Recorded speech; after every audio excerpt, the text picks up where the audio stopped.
Hello, this is Urba, and this is my very first bookish vlog. I've been wanting to do this kind of videos since forever and never really got around to do it. So today's video is going to be about book versus movie. We're featuring Project Hail Mary by Andy Weir. I just started reading it. I'm like 22 pages in, and apparently our son is dying. Okay, we're off to a great start. Um, I've been hearing a lot about this book for like the last 2-3 years, and it had been ever since in my list. But the recent release of the movie got me like, now is the time to finally pick this up. And I ordered it, and now I'm reading it. Sometimes it just feels unreal to actually be reading a book that you've been wanting to read for a long time. Like you're actually living a dream. So I think it's safe to say that I'm very excited about this one. I'm pretty sure my experience with this is going to be a great one, and this is going to be an unforgettable read. As I said, I'm only like 20 pages in, and the amount of formulas and sciencey stuff that goes through this character's head is, I think, very realistic. And as much as it might be redundant or annoying for the readers who might not understand everything that's being said or going on to this character's head, because this character is trying to figure out where he is by doing all these calculations and experiments in his head. And already these physics formulas are kind of going over my head. And the interesting thing about this book is also that the author of this book is a software engineer, and I'm a software engineer. I mean, I don't think I can say that I am yet, but I'm graduating with a software degree like next month. And while I'm reading this, I feel like, am I qualified enough to be a software engineer? Because the amount of science and physics stuff that is in this book, do I have to study all of that? And it makes me think sometimes some people are really incredible because they belong to an entirely different field, but their minds are so creative that they can actually create projects like this. And I think that's just proof of how brilliant a human mind is.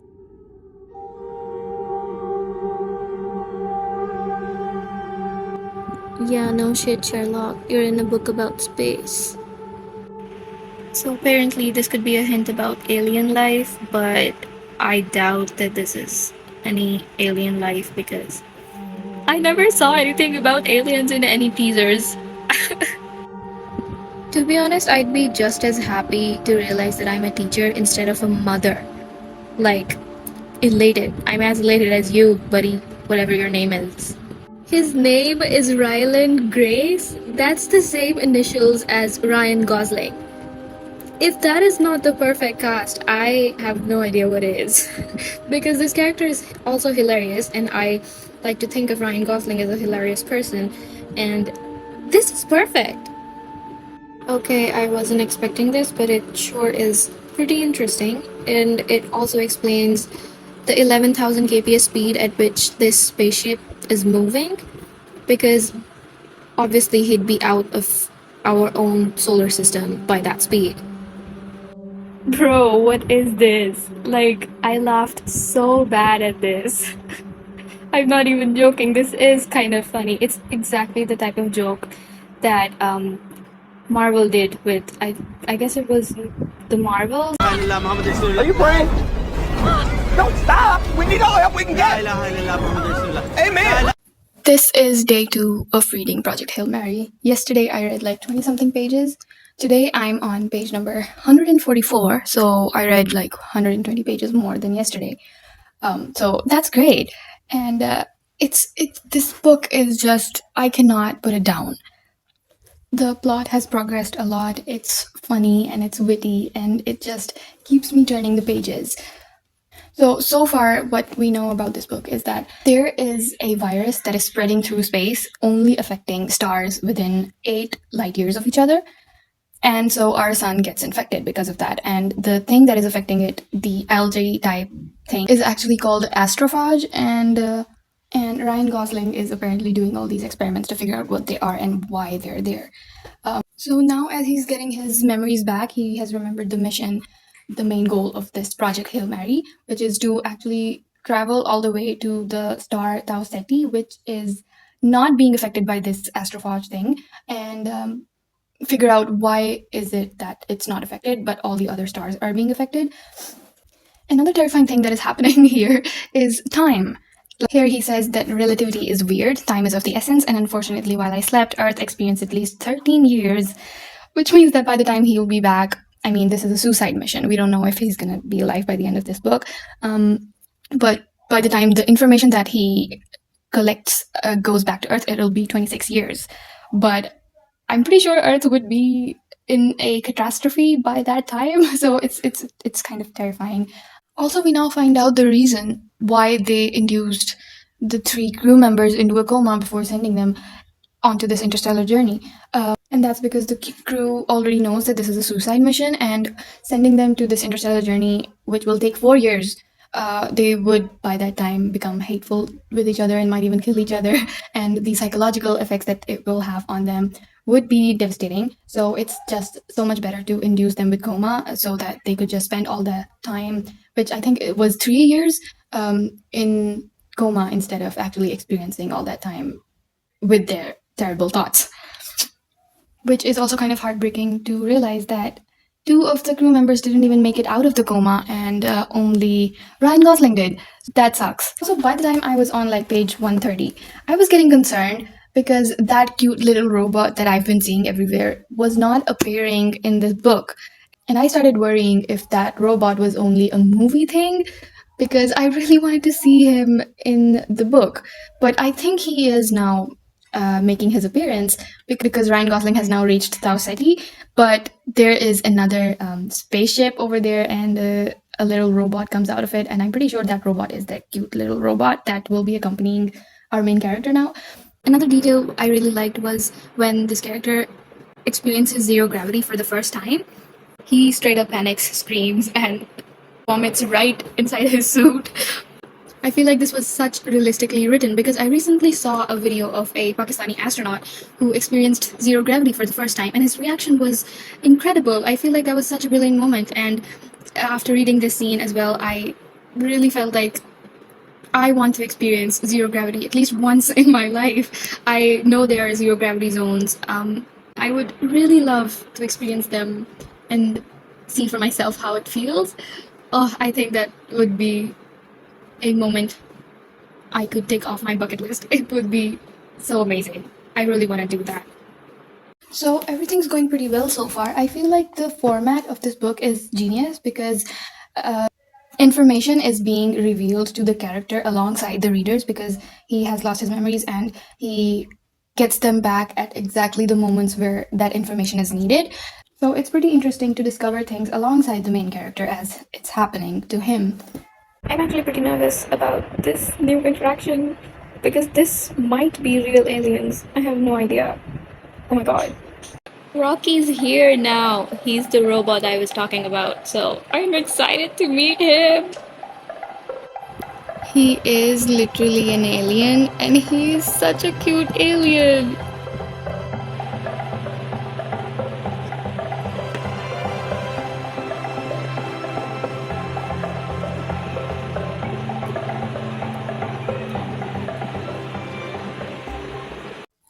Hello, this is day 4 of reading Project Hail Mary.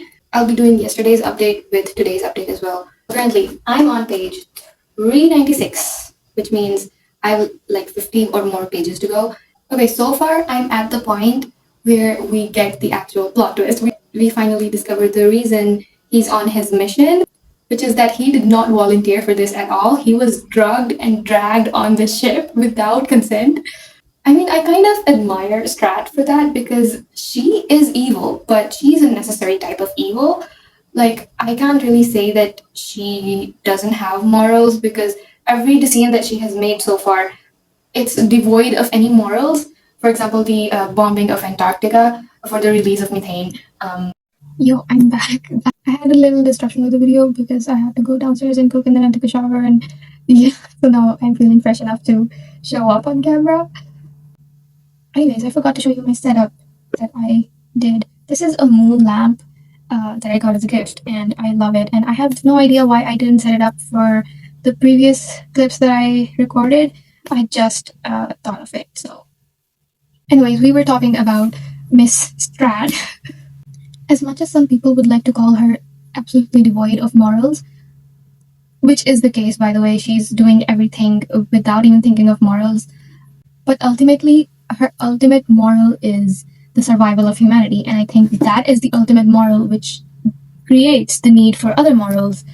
So I do think what she did with Ryland by forcing him to go to the mission was necessary, and I think she's definitely gonna go to jail when this mission ends. And she said that herself when they were bombing Antarctica, that she might have a proper trial. Let me just put this here and hope it doesn't fall. Oh my god, this looks beautiful. The other stuff is that Rocky is the cutest being ever. Like, I know he's over like 200 years old and he's an alien, and I'm not supposed to say these things about him, but he's adorable, he's cute, and I love every dialogue of him. Dude, like every interaction between Ryland and him turns out to be so wholesome.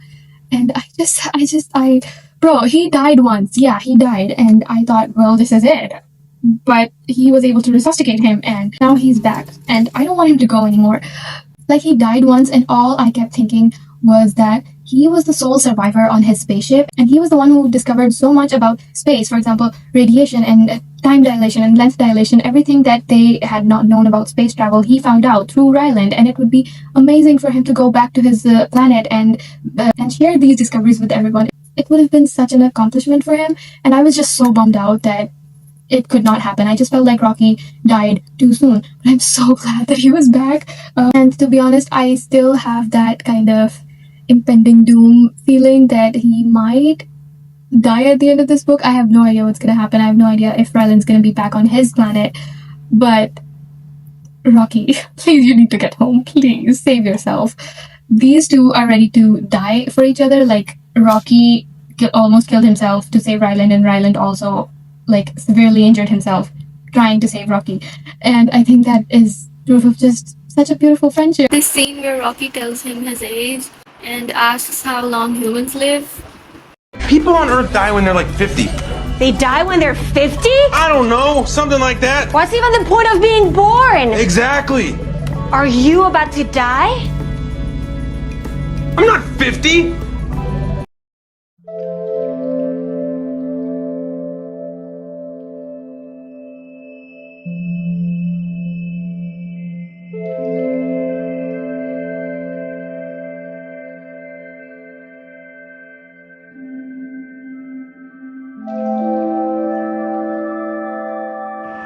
God, he's so cute. I love it. I'm gonna cry, bro. I'm not okay. All this hope core is making me feel like something bad is coming. Like the calm before the storm, right? Oh my god, I hope no one dies. Rocky, don't die. Please. I'm gonna use this line whenever someone around me is sad, by the way. He's gone, and I literally have tears in my eyes right now. Like, bro.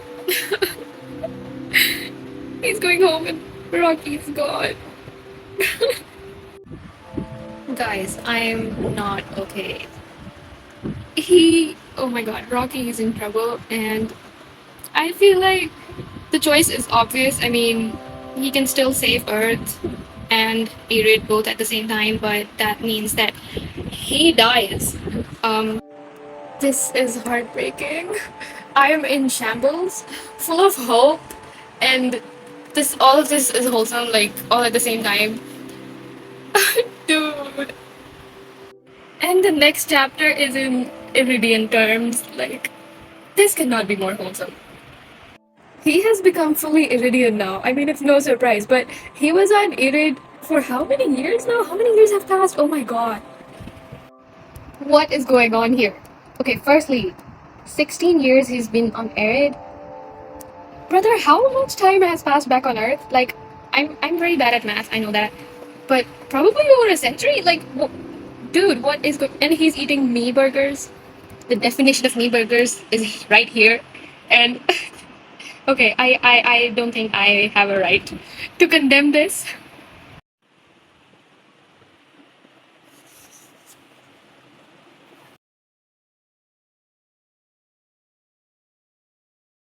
Okay, this book was undoubtedly amazing. 5-star read.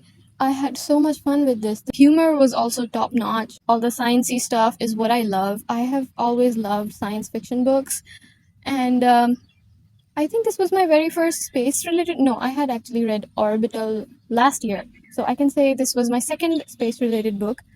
And now I'm only waiting for the movie to come out in HD because I missed the cinema release, whose lifelong regret will stay with me. Can you hear the birds? They're making such a beautiful sound right now.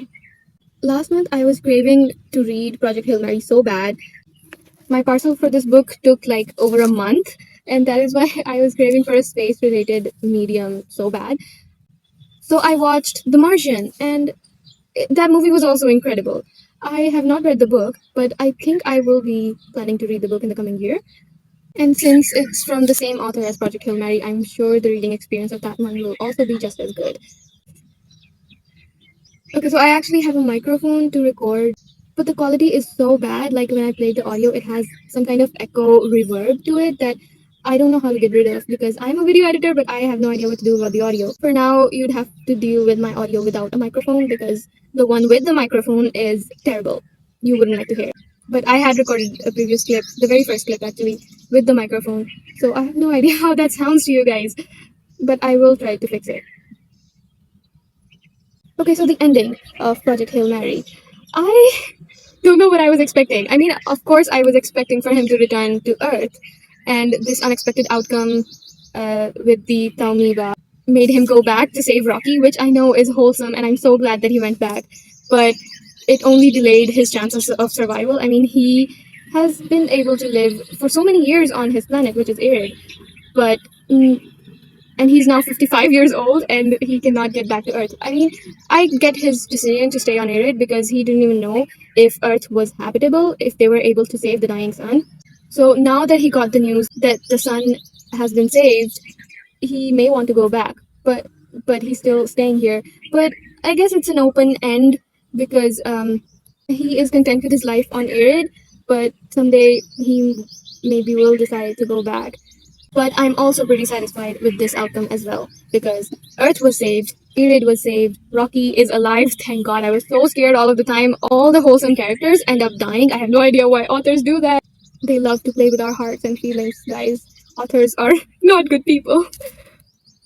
But I'm so glad that he was alive and his planet was saved and everything's so happy. And this is one of those hope core books, guys. So go please read it. The birds are chirping so beautifully right now. I love Earth. I would do all that to save Earth too. I mean, I understand Ryan Gosling. Ryland Grace, for that matter.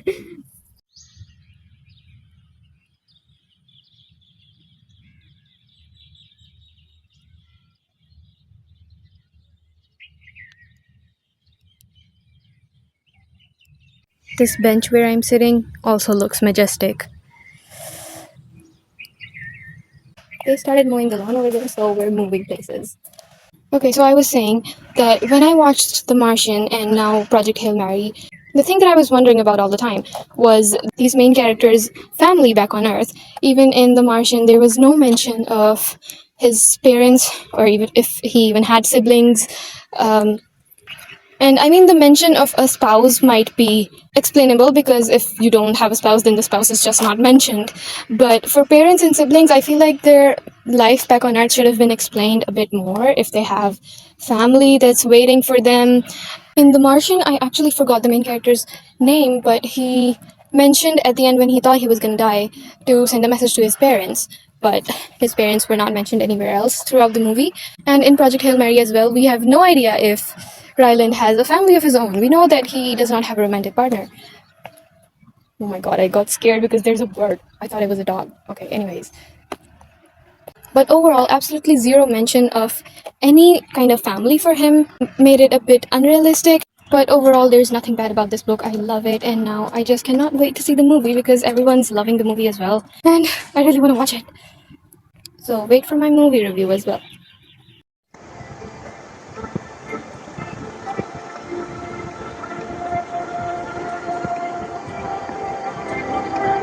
Hello. I'm sorry if the frame is too dark. I wanted to keep it dark and cozy. I have my cup of tea and I'm ready to talk about a book adaptation. I watched the movie Project Hail Mary 3-4 days ago, and I haven't really got the time to record a review.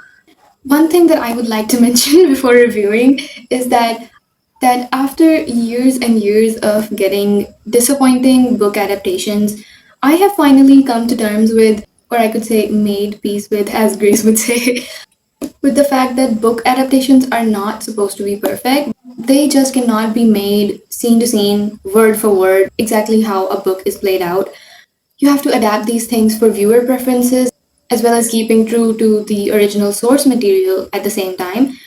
And once you detach a adapted movie from its original source material, that is a book, it also becomes enjoyable but in a different context.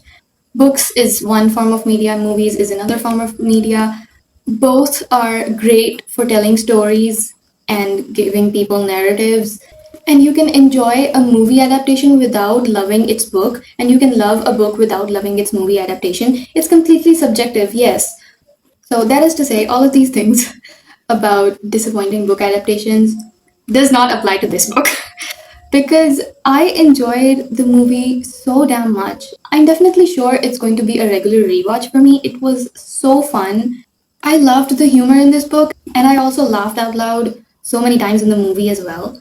We have a perfect book and a perfect movie adaptation as well. But of course, there are some scenes that I wish were in the movie, but they weren't. And yes, those things as a reader is disappointing. The visuals, the puppeteering of Rocky, the acting of Ryan Gosling, his expressions. Dude, he cried like 3-4 times in the movie, and I was on the verge of crying with him. A scene that I really, really wish was in the movie is the one where Rocky is also sacrificing his own body, trying to save Rocky after Rocky saves Grace. Because that was such an important point in the book that showed how beautiful their friendship was. As I had also mentioned it during the book review video, this was such an important scene. And yes, Rocky saved Grace in the movie, but it didn't have that much of an impact because they did not show that Grace was also actually willing to sacrifice himself to save poor Rocky. Also, why is Strat not as ruthless in the movie as she is in the book? Because she's a badass in the book. But she sounds so soft in the movie. I have no idea why they nerfed her character.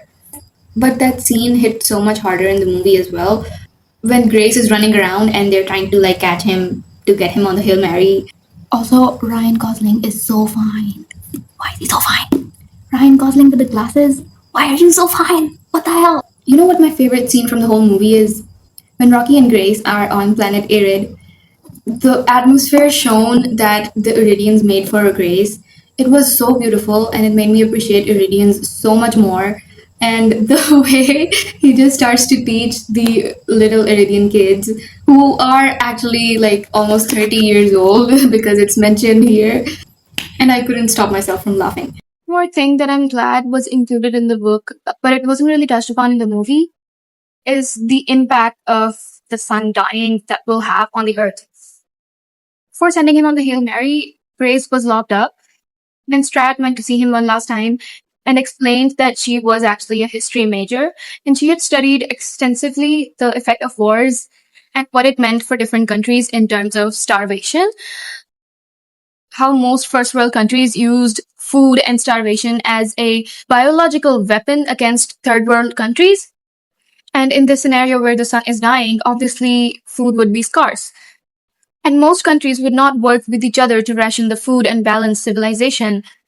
They would have to sacrifice a part of their population and focus the remaining resources on a selected part of population. And I had heard about this somewhere so many years ago, that because humans need food to survive, it is the one thing that makes us so desperate to earn money, to earn our livelihood, just so we can put food on our tables, just so we can feed ourselves and our families. If food wasn't such a big factor in humanity's survival, we wouldn't have such a big, desperate urge for money. And even though, yes, money covers all our other interests and desires, the urge wouldn't be as desperate if food wasn't involved. Human civilization would move in a completely different way than it does now if food wasn't a factor. And so food, our nutrition, plays a huge role in an apocalyptic time, like when the sun is dying and Earth is on the brink of, devastation. it would have been really cool to see the actual ramifications of this astrophage issue that Earth faces. I need like a whole other series for this. But I'm aware that this context falls in this story, but our main focus was this alien friendship and how they saved the Earth and planet Iridium. So I'm not complaining at all. This other context is just food for thought. Anyways, this whole video of mine was actually full of spoilers. So I don't think I have anyone watching this video who is unaware of the plot or context of Project Hail Mary. So I cannot even say go watch the movie or read the book because you might have already done that and you're just here to know my thoughts. So yeah, those were all my thoughts. I absolutely loved this book, and I can say that it's pretty much ruining my life because for the past week I have done nothing but think about this book and movie. My For You page is filled with Grace and Rocky, illustrations of digital artists making fan fiction. And to be honest, I do not want to get detached from this because this book is everything. This movie is everything. And I would just like more people to get acquainted with it so I can talk about it more and more.